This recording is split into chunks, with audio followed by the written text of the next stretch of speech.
Les politiciens prédateurs. J'avais 17 ans.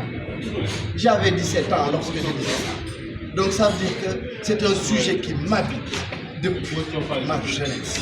Et je ne me suis pas départi depuis lors de la chose. Parce que j'ai tout simplement envie que ce pays marche. J'ai fait le choix aujourd'hui de venir seul. Sunatan Guerrero a des cadres. Sunatan Guerrero aurait pu remplir cette salle.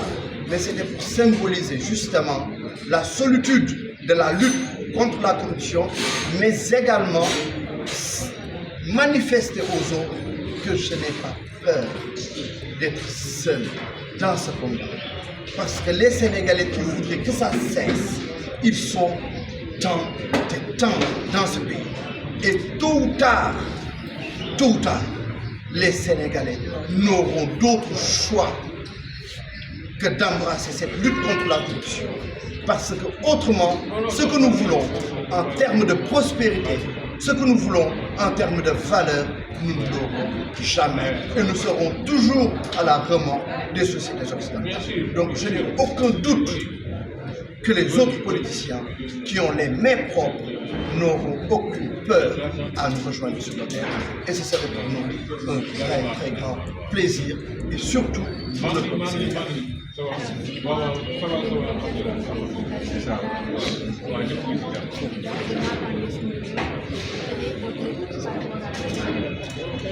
Ce que nous avons remarqué et ce que nous déplorons jusqu'à présent, c'est l'absence d'une volonté réelle, d'une volonté profonde, d'une volonté claire de ces nouvelles autorités à combattre la corruption. Ce à quoi nous assistons, ce sont les slogans que nous avions entendus au temps de Macky Sall, au temps d'Abdoulaye Wade, au temps de Diouf, au temps de Senghor. Bonne gouvernance, bonne gouvernance, bonne gouvernance. Mais où sont les protocoles clairs qui permettent aux citoyens sénégalais de savoir que voilà les rapports qu'il peut entretenir avec l'administration sénégalaise? Quels sont les rapports qu'il peut entretenir avec nos corps habillés? Il n'y a aucun protocole clair. Aucun d'entre nous n'est en mesure de dire avec notre administration, voilà comment est-ce qu'on pourrait nous comporter.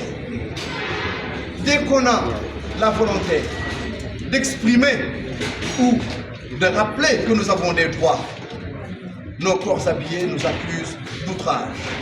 Or, pendant ce temps-là, ils sont dans des actes corruptifs et nous leur rappelons ce qu'ils font.